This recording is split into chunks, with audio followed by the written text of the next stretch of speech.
how bright that sucker's getting now. I know, it's crazy.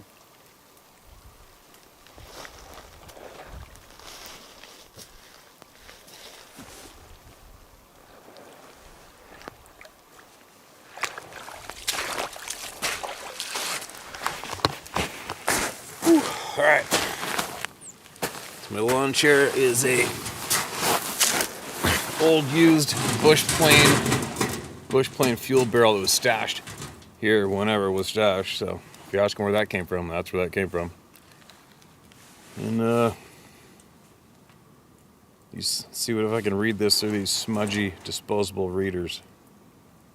All right, here we go. One of the most detailed up-close descriptions of a Sasquatch ever.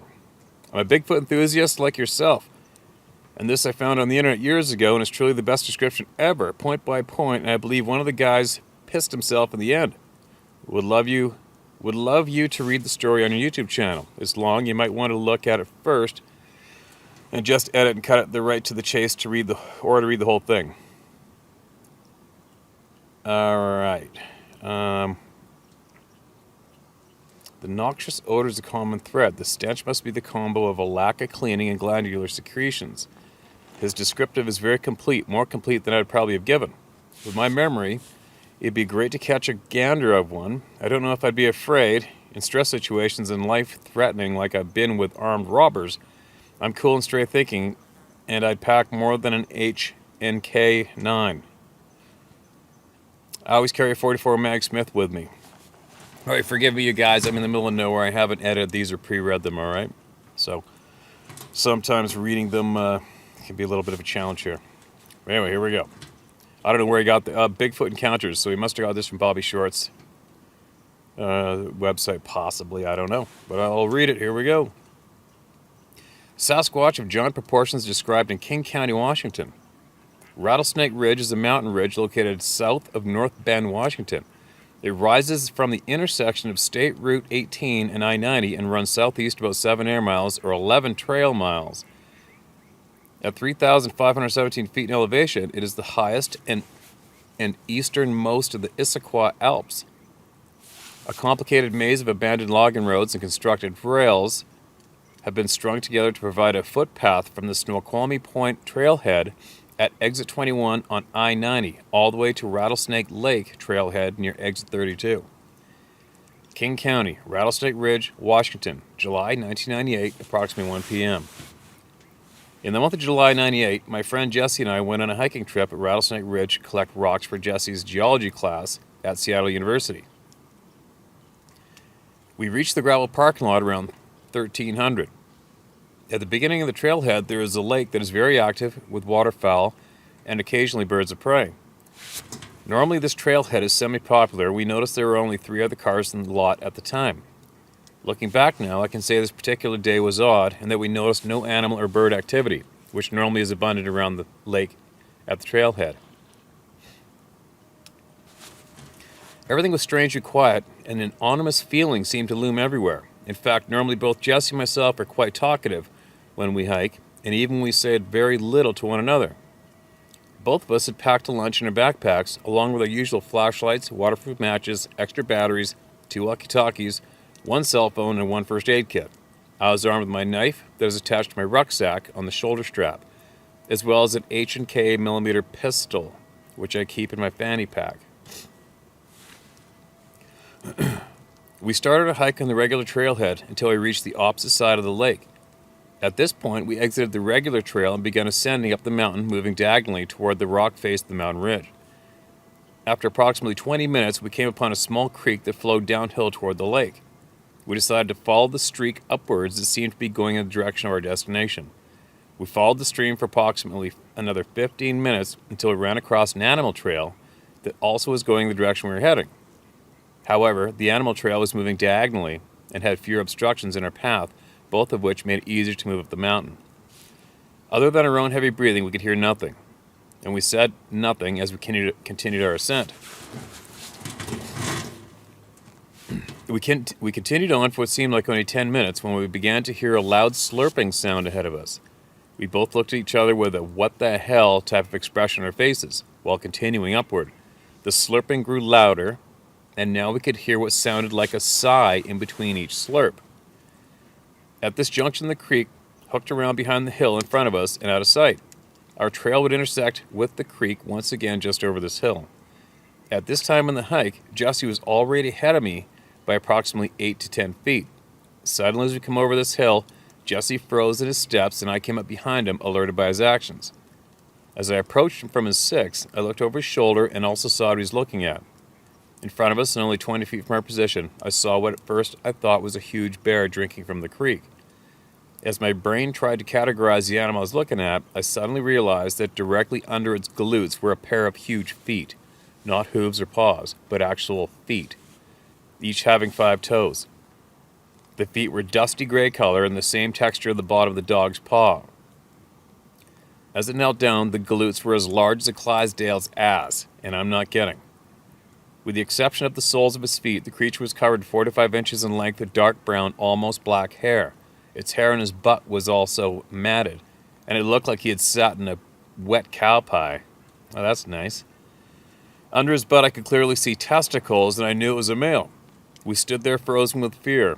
I could not feel my legs, and my skin crawled from the adrenaline running through my blood. I remember my mouth going dry and feeling numb all over my mouth and face. The smell of this animal was indescribable. It was absolutely horrible, and I could feel my gag reflexes twitching as I badly wanted to vomit. Jesse's face was beet red and his eyes were watering as his hand was over his mouth, also trying to hold back the nauseous feeling we had. He then tried to back up, push me back also. We both tried to regain our balance while still keeping our eyes on this thing. It must have heard us moving because suddenly in one quick motion, it jumped to its feet and spun around facing us in a defensive posture. As it did this, it made a loud bark-type sound and seemed to make the trees shake. It stood there with his fist clenched and his arm raised in front like a boxer. Its lips were curled, bearing these huge horse teeth as it glared directly at us and breathed heavy. The bottom half of his face was dripping with creek water and his eyes were black, like a shark's eyes. I stood there frozen out of fear and amazement of this animal's sheer size and agility. I'm 6'2", and I only came up to its midsection. I can only guess that this animal was between 10 and 12 feet in height. It was much higher than a basketball rim and towered over us like we were children. I remember briefly thinking of grabbing my weapon, but even if I was able to empty my whole clip into him, he was still close enough to have been able to get us before he was neutralized. Therefore, all three of us just stood there for a good 1 minute and 20 seconds or so and studied one another. I was absolutely in amazement at the incredible size of this creature. I remember every detail clearly as if it were yesterday, and I will attempt to describe the proportions of this creature the way I seen it. First of all, the feet on this creature were massive and are approximately 20 or more inches in length. The toenails and fingernails were dark-colored with an orange tint to them. The creature did not have 1 ounce of fat on its entire body, and I could see the vascularity of every muscle that seemed like they would have straighted if it weren't for the hair that covered them. The calves were twice the size of my own head, and his quads were as big as tree trunks and swept out like bodybuilders. I'm not kidding. Those legs looked like they could have squat a full-size Dodge pickup truck. The glutes were huge and muscular and very high to attract runners. They tied into these enormous hamstrings that gave the animal a very explosive look, like it could sprint at very high speeds. The waist was narrow and very powerful and solid-looking. Above that, I could see these huge lats that flared out under his arms. His pectorals were wide and bulky-looking. They were so big that they came up to his chin. I couldn't see any neck at all, but his traps and deltoids were what really caught my attention. First of all, the delts were as big as the beach balls, and connected to them were these huge traps that flared out and upward. They went from his deltoids to his ears. The top of his head was conical, and these bulky muscles steamed down from the tip of his cranium to his traps, kind of like the back of a gorilla's neck.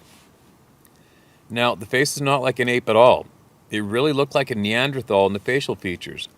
The face had less hair than the rest of its body, all except for these thick eyebrows that pointed upward. He had no hair around his eyes nor his nose.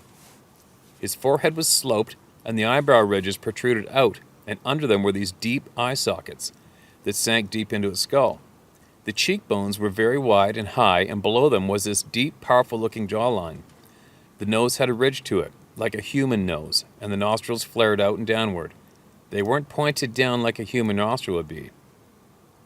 When his lips relaxed a bit, I could see that he really didn't have any upper lip at all. It was very thin, and his bottom lip was larger. The mouth overall was very wide, as was his face.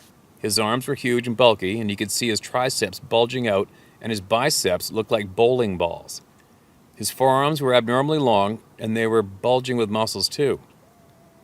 His knuckles were huge, and the color of his skin was a cross between black and gray. Believe me, trying to describe this creature does not even begin to do it justice. I wish I could somehow download his picture from my brain and put it on a screen to show you his enormous proportions. In 1993, I shot a 1,200-pound bull elk near Yakima. The creature we saw that day had twice the muscle mass as my elk did, and I guarantee you he weighed no less than 1,500 pounds. With a maximum weight of 2,500 pounds easily. Man, that's a crazy-ass description, man. Finally, we had enough, and the urge to leave grew very strong. We began backing down the trail, keeping our eyes glued on the creature the entire time, except to look where we were going periodically. As we backed away, his arms dropped to his sides, and he opened his mouth to let out a soft and deep bellowing sound, kind of like a gurgling moan sound that a male lion does to declare his territory. Long after he was out of sight, we could hear this bellowing as we began a rapid descent down the mountain. When we reached the opening at the bottom near the lake, we opened up into full sprint all the way to the car. We drove all the way to Bellevue, Washington. Before we stopped for coffee to try to collect our thoughts. We didn't know how to begin to tell anyone what we had just seen. I don't think that I would have believed our own story if I hadn't seen it for myself. I don't know how this will help your research, if at all, but I do feel better getting this off my chest. Photos of Rattlesnake Ridge, King County, Washington State. Thank you. Yep, that was a detailed description. What a frickin' crazy experience. And for all the crazy shit going on these days out there, I'm definitely not the person that can dictate whether or not these people saw this thing, right? I mean, who is? Not me, not you. And there you go. There's another one.